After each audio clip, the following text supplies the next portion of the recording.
অবরুদ্ধ নিশীথ। লিখেছেন তেজস্মিতা মুর্তজা। পর্ব ২৭। বিপদের সময় দীর্ঘায়িত হয়। সেদিন সকাল হতে বোধহয় স্বাভাবিকের চেয়ে বেশি সময় লেগেছিল। অন্তুর বারান্দাতেই আমজাদ সাহেব হরহর করে বমি করে ফেললেন। খাওয়া নেই সারাদিন, বমিতে শুধু পিচ্ছিল মিউকাস জাতীয় পদার্থ উঠে আসছিল।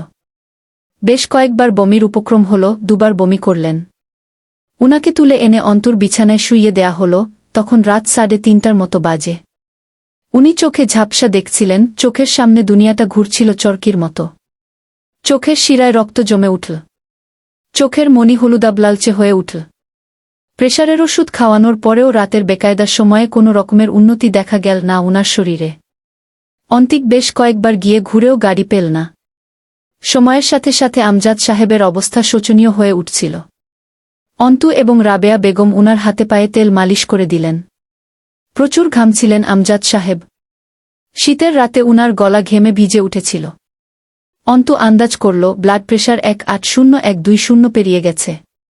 ওষুধ খাওয়ানোর পরেও তা ডাউন করছিল না। সকাল ৬টায় যখন উনাকে হাসপাতালে ভর্তি করা গেল, তখন উনার ভেতরে যেসব উপসর্গ প্রকাশ পাচ্ছিল, অন্তুর অন্তরাত্মা কেঁপে উঠল তাতে। আমজাদ সাহেব মাথার ব্যথায় ছোট বাচ্চার মতো ছটফট করছিলেন। চোখে দেখছিলেন না। অন্তুকে একবার রাবেয়া বলে ডেকে উঠলেন। অন্তু অনিয়ন্ত্রিতভাবে ডুকরে ওঠে তখন। খানিক বাদে বোঝা গেল উনার একপাশ অকেজো হয়ে এসেছে বোধহয়। নিথর লাগছে ডান পাশটা। ডাক্তার দৌড়ে এসে উনার ব্লাড প্রেশার মাপলেন, মুখটা ছোট হল ডাক্তারের। কথা বললেন না। দ্রুত নার্সকে আদেশ করা হল উনাকে সিটিস্ক্যান রুমে শিফট করার জন্য। চলে যাবার সময় শুধু এটুকু বলে গেলেন, রোগীর উচ্চ রক্তচাপ অনিয়ন্ত্রণে। God save him. অন্তু চুপচাপ বসে রইল বেডের উপর। এখন বড় ডাক্তার নেই। হাসপাতালে বড় ডাক্তার রাউন্ডে আসবে কমপক্ষে সকাল 10টায়। অন্তু বাচ্চাদের মতো অন্তিককে জিজ্ঞেস করে, ওরা কি বলছে? কি বোঝাতে চাইছে? আব্বুর ব্রেইনে স্ট্রোক হয়েছে? কি বলতে চাচ্ছে রে ওরা? অন্তিক জবাব দেয় না। চুপচাপ পাশে বসে হাত চেপে ধরে অন্তুর। থরথরিয়ে কাঁপছে অন্তুর দেহ। চোখ দুটো অশান্ত, চঞ্চল। কাঁদছে না। আমজাদ সাহেব বলতেন, ব্যথার উপর ব্যথা লাগলে নাকি মানুষ ব্যথাহীন হয়ে পড়ে। আঘাতের উপর আঘাত মানুষের সহনশীলতা বাড়িয়ে দেয়া।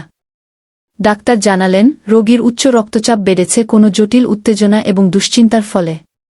আর তা অনিয়ন্ত্রণে যাবার ফলে। আপাতত উনাকে সাধারণ ওয়ার্ডেই রাখা হল। ডাক্তাররা কি বুঝছেন, বলছেন না কিছুই।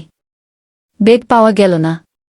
মেঝেতে মাদুরের উপর কাঁথা বিছিয়ে শোয়ানো হয়েছিল আমজাদ সাহেবকে। আধা ঘণ্টাও হয়নি ঘুমিয়েছে জয়। দরজায় ধুমধাম আওয়াজ। জয় গায়ের কম্বল মাথায় তুলে তার উপর বালিশ তুলে কান ঢাকে। কাচের দরজায় যে ধাক্কাধাক্কি চলছে, ভেঙেও যেতে পারে আর কিছুক্ষণ এমন চললে। হামজা আবারও কর্কশ স্বরে ডেকে উঠল, জয়! এই সুজোরের বাচ্চা, উঠবি তুই? ওঠ হারামজাদা! মাথার ব্যথায় মাথাটা খণ্ডবিখণ্ড হয়ে আসছিল জয়ের। চোখের নিচে দাগ পড়ে গেছে, চোখ লাল হয়ে আছে ঘুমের অভাবে। হামজা ভেতরে ঢুকে বলল, আরমিনের বাপ হাসপাতালে। যা ওখানে, দ্রুত বের হ। ভ্রু কুচকে হাই তুলে বলল, শালির বাপের আবার কি হইল দুম করে? ডায়রিয়া না কলেরা? দুম করে হয়নি? তোকে ধরে বলি দিলেও গায়ের আগুন নিভবে না। যা বলছি সেটা কর। জনগণ জানে গতকাল কি হয়েছিল।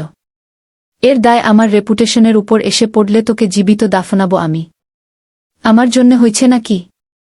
সেদিন পলাশ মারছে, সেজন্যেও অসুস্থ হতে পারে। আর আমি ওইখানে যাই কি করব?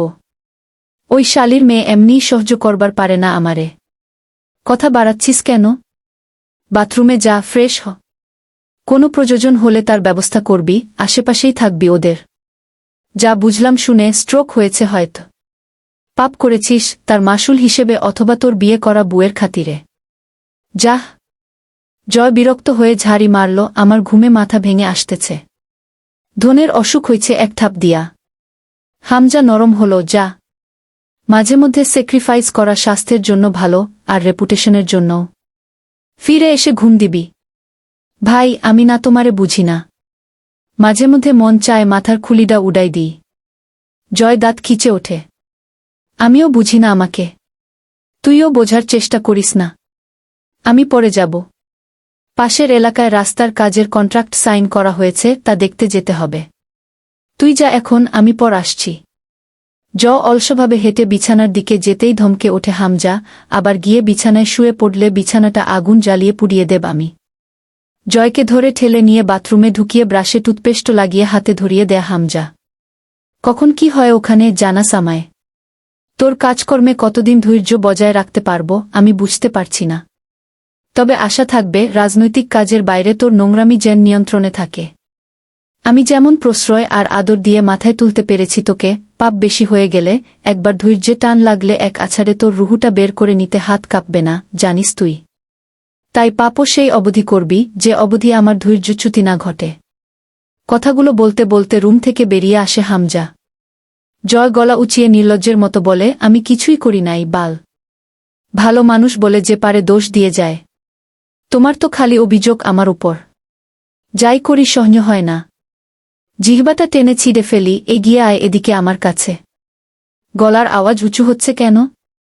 জয় ব্রাশ মুখের মধ্যে রেখে এক হাতে লুঙ্গি উঁচিয়ে ধরে বলল, জিহ্বা ছেড়ার ইচ্ছা তোমার হয়েছে, আমি কেন আগায় আসব? তুমি আসো। লুঙ্গি ঘেঁষে যাচ্ছিল বাথরুমের ভেজা মেঝেতে।